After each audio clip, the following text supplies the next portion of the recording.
Hello po, hindi nga po pala bago tong video na to. Nakita ko po sa gallery ko. Tara po, samahan niyo akong panoorin ulit. Ito po yung mga panahon na pag napapagod ako ng sobra sa trabaho, nagte-drive-drive lang po ako para makakita po ako ng iba't ibang tanawin para po ma-refresh yung mind ko. Hindi naman po mahirap ang trabaho dito, pero po syempre minsan nauubos din tayo. Ang buhay po ng nasa abroad ay masaya na malungkot po. Masaya kasi may stable ako na trabaho at kahit papano nakakapag-abot ako sa nanay ko. At syempre po, napoprovide ko yung mga pangangailangan ko sa sarili ko.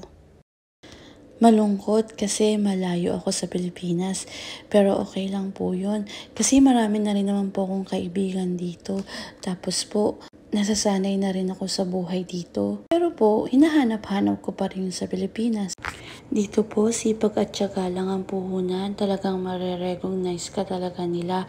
Tapos po, marami po akong kakilala na ang taas po ng posisyon nila kahit po high school graduate po sila.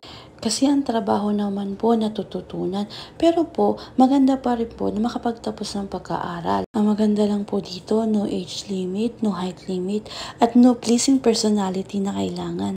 Yun lang po. Thank you.